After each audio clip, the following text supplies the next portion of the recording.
Yes, people, you join me post-match. Gillingham 1, Bromley 4. The verdict, looking at all the key talking points from yet another 3 points for Bromley. So what's that now? 11 games unbeaten, 1 defeat in their last 16 games. They maintain their 6-point lead at the top of League Two, and it's yet another clarion call to the rest of League Two that Bromley are going for this. And when I say going for this, I don't mean they're going for automatic promotion. I think they're going for champions. I think Andy Woodman has instilled in this team that let's take second and third out of the equation, less focus on trying to actually win this league. This was as comprehensive a victory as the scoreline suggests. And what's quite interesting is I'm just writing up my piece right now, and I've said in the piece, if you actually study the match stats of the game, if I quickly read them, right, because this is quite interesting. Gillingham had 67% of possession, 67.3 in fact. They had 20 shots on goal to Bromley's 13, 11 shots on target to Bromley's 6, 8 corners to Bromley's 0, 29 touches inside Bromley's box to Bromley's 11 in Gillingham's box, but the scoreline reads Gillingham 1, Bromley 4. Now, a lot of that kind of positive stats for Gillingham come from the second half. I actually thought Gillingham were good in the second half. Grant Smith made several top saves in the second half to make sure that Gillingham only had the Bradley Dack consolation goal at the end of the first half to show for all of their endeavours. But this is where I draw the line at stats, and I'm kind of giving away some of what I've written in my piece about the game. You can dominate a game in terms of possession. You can dominate a game in terms of shots on goal. But the only thing that actually matters in football is which team is better at keeping the ball out of the net and which team is better at scoring goals. And on those two metrics, because that's actually the only two metrics that matter, on those two metrics, Bromley are a better football team than Gillingham. And that's why Bromley are top of the table. This isn't a fluke. This isn't eventually they're going to have a bad a blip and fall away. This is Bromley Football Club. And time after time after time, they have gone away to different clubs or at Hayes Lane and finished a game with like somewhere between 33 to 42% possession and still won the game of football. So I don't want to hear all this talk about how many shots Gillingham had and if it wasn't for Grant Smith, and some of that stuff is valid, but at the end of the day, you've got to stop the ball going in your net and you've got to put the ball in the opposition net, and that's what Bromley were good at. Let's quickly run over the game. First half, opening half hour, Bromley absolutely blitzed Gillingham. I don't think Gillingham knew what was coming at them. First 10 minutes or 9 minutes, even Stevens, they're feeling each other out, etc. From the minute Ben Thompson scores up until Corey Whiteley's screamer from 20 yards out, Gillingham couldn't even get on the ball. You know those games where you're looking at the opposition and you can tell that they're visibly shell-shocked? That's what it looked like for Gillingham. Bromley were just coming forward, wave after wave after wave of attack. And at one point in the first half, it was a case of, how many are Bromley going to score in this half?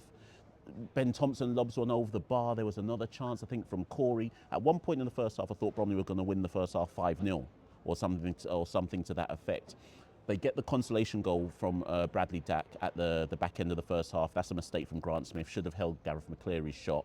And there's a sense of, okay, if Gillingham score the next goal in the second half, maybe they can make a game of this. But Bromley scored immediately after the restart. Ben Thompson with an absolute howitzer of a volley from outside the box to bag his hat-trick, and basically the game was dead from there. And yes, Gillingham were good in the second half. Yes, Ronan Hell, big up to him. I thought it was really good when he came on, the striker that they've paid probably a lot of money for from Ross County, I believe he's come. He looked lively. He looks like he's going to score some goals for Gillingham.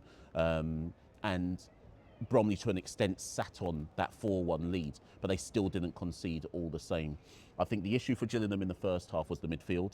So they lined up with a midfield of Mackenzie, Armani Little, Aaron Rowe on the right, Gareth McCleary on the left, and Bradley Dack through the middle. And I actually thought Bromley's 5 overpowered their 5. So the Bromley 5 looked fitter. They looked like they had more energy. They looked like they had more drive. They looked like they were physically too much for Gillingham. So what? Honda Mark, Ashley Charles, Corey Whiteley. Corey Whiteley looked like he was 10 years younger.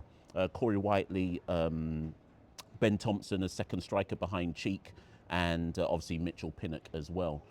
So Ben Thompson ends the game with 4 goal contributions, 3 goals and an assist. Corey Whiteley ends it with an assist and a goal. Earlier on in the week, if you've read my post-Crewe Alexandra match review, I spoke about the fact that One, Whiteley needs to up his goal contributions, which he did today, so well done to him. And I also spoke about the fact that actually when you look at the midfield contributions, take Mitchell Pinnock out of it, Honda Mark has 6, Ben Thompson has 5. This was before today's game. At the end of today's game now, Ben Thompson now has 9, so he's level with Mitchell Pinnock in terms of goal contributions for the season. If Andy Woodman is true to his word, Ben Thompson now keeps the shirt. And that's no knock on Ben Crowhouse. Obviously, it's a squad game, right? But Ben Thompson has been knocking on the door for a while now with important cameos off the bench.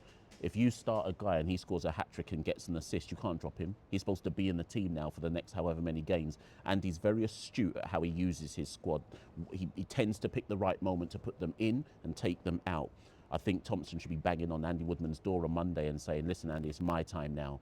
Next 17 games of the season or the next stretch of this season is my time. It's my time to shine. I've just banged you a hat-trick and got you an assist. So several other strong performances of the day. Come on, let's talk about Zach Medley and Jesse Deborah.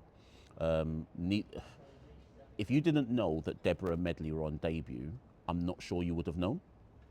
If you didn't know that they'd only had one training session with their teammates, I'm not sure you would have known.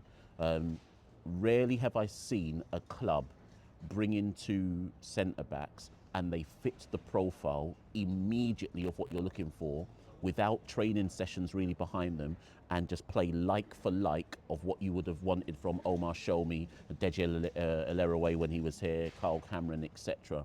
And he's going to have a selection headache when Omar comes back, when Carl comes back, as to what does his best 2 look like. Jesse was physically imposing, strong style, just moving man off the ball, just easy. I thought Zach Medley was a bit more comfortable on the ball, timely interceptions, etc. Even after wave of Gillingham attacks, there was a lot of that kind of last-ditch body on the line type defending, which is the Bromley DNA when it comes to defending as a side. So I thought they fit into the Bromley DNA very, very quickly, very, very easily.